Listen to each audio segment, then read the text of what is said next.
नमस्कार, कसे आहात सगळे? मी शिवानी तुम्हा सर्वांचं पुन्हा एकदा मनापासून स्वागत करते। तर आज आपण आलेलो आहोत पुन्हा एकदा आपल्या भाजीच्या मळ्यामध्ये। तर पहिल्या व्हिडिओमध्ये दाखवल्याप्रमाणे ही वालीची रोपं आता खूप मोठी झालेली आहेत। त्या व्हिडिओमध्ये अगदीच छोटी होती, त्यामुळे आता ही चांगली बऱ्यापैकी मोठी होऊन त्याला वालीच्या शेंगासुद्धा आलेल्या आहेत आणि त्याच शेंगा काढण्याचं काम आज आमच्या सासूबाई करतात। इकडे आता वांदर खूप यायला लागलेत, त्यामुळे ज्या जून झाल्यात शेंगा तयार झाल्यात त्या आता आम्ही काढून घेतल्यात। कोकणात गुरंसुद्धा मोकाटच असतात, त्यामुळे वांदरांबरोबरच गुरांचासुद्धा खूप त्रास असतो। त्यामुळे एकदा का गाय किंवा कोणी गुरं एकदा शिरली आहे परसावनामध्ये की ती भाजीची वाटच लावतात। तर सगळ्या शेंगा तयार झालेल्या नाही आहेत, ह्या कोवळ्या शेंगा आहेत अजून, यांना तयार होण्यासाठी थोडा वेळ लागणार आहे। ही सुद्धा तशीच आहे, अजून थोड्या लहान आहेत त्या शेंगा, थोडे दिवस त्यांना तयार व्हायला अजून लागतील। पण कोणतंही खत नाही, कोणतंही औषध नाही, तुम्ही बघू शकता एका शेंगेची उंची केवढी मोठी शेंग आहे। म्हणजे कोणतंही खत न वापरता, कोणतंही केमिकल न वापरता आपण नैसर्गिकरित्या सुद्धा खूप छान भाजीपाला घरच्या घरी आपण पिकवू शकतो। या काही शेंगा इथे खूप जास्त जून झाल्यात, तर त्या बीसाठी म्हणून झाडावरतीच ठेवून दिलेल्या आहेत। म्हणजे त्या सुकवून त्यानंतर त्या आपोआप सुकतात झाडावरतीच, मग त्यांचं बी म्हणून आपण पुढच्या वेळेला वापर करू शकतो। तर अशा आहेत आमच्या शेतातल्या छोट्याशा मळ्यातल्या वालीच्या शेंगा।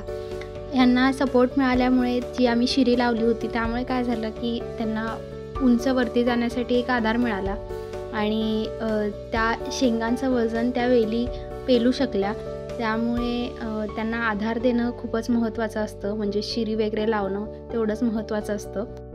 तर अशा या स्वतः तयार केलेल्या मळ्यातून, स्वतःच्या घरच्या भाजीपाल्यातून मिळणारा आनंद, त्याची चव ही वेगळीच असते।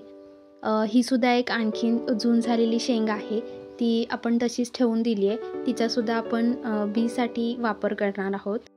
यासुद्धा अजून काही छोट्या छोट्या शेंगा अजून आहेत, त्या आपण कोवळ्या आहेत, त्यासुद्धा अजून काढलेल्या नाही आहेत, त्या पुढच्या वेळेला आपण काढायच्या आहेत। आत्ता ज्या शेंगा काढल्या त्यातून आत्ता एका वेळची भाजी होईल एवढ्या शेंगा आत्ता निघालेल्या आहेत।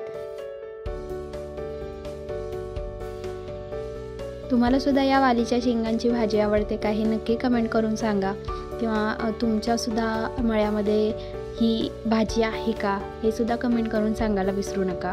तसेच तुम्ही जर या चॅनलवरती नवीन असाल तर माझ्या चॅनलला नक्की सबस्क्राईब करा। बाजूला जो मुळा आणि जो आपला होता तो आता बऱ्यापैकी काढला आहे सगळाच। या आहेत सुकलेल्या वालीच्या शेंगा, या आपल्याला पुढच्या वर्षीसाठी बीसाठी ठेवायच्या आहेत, त्यामुळे त्या अशा सुकवत ठेवलेल्या आहेत उन्हामध्ये। यासुद्धा झाडावरती सुकल्या होत्या। एका भाजीची सोय झाली आपली आता।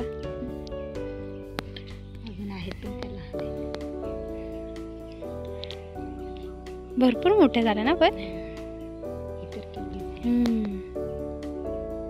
2-1.5 फूट आहे। तर अशा आहेत आमच्या या वालीच्या शेंगा। या भाजी खायला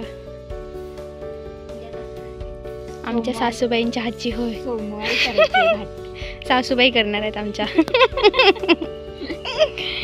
उद्या रविवार आहे, काहीतरी करणार होते पण संकष्टी, हां, मग सोमवारी करायची भाजी, या भाजी खायला। हे बघा वांदर, मगाशी मी म्हटलं होतं त्याप्रमाणे खूप त्रास देतात, आत्तासुद्धा ते तिथे केळ खात बसले। कोकणात वांदरांचा खूपच त्रास आहे, म्हणजे अक्षरशः घरांचंसुद्धा खूप नुकसान होतं यांच्यामुळे, कारण दबादब उड्या मारतात घराच्या कौलांवरती, त्यामुळे कौलं फुटतात, कोणे फुटतात, त्यामुळे खूप नुकसान होतं। भाजीपाल्याबरोबरच घरांचंसुद्धा नुकसान होतं।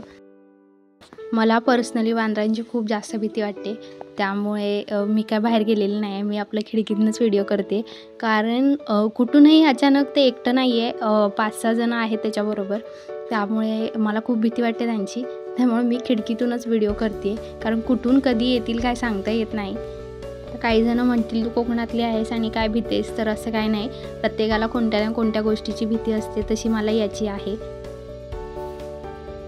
तर कसा वाटला आजचा हा छोटासा व्हिडिओ हे नक्की कमेंट करून सांगा। व्हिडिओ आवडला असेल तर लाईक करा, शेअर करा आणि माझ्या चॅनलला सबस्क्राईब करा। धन्यवाद।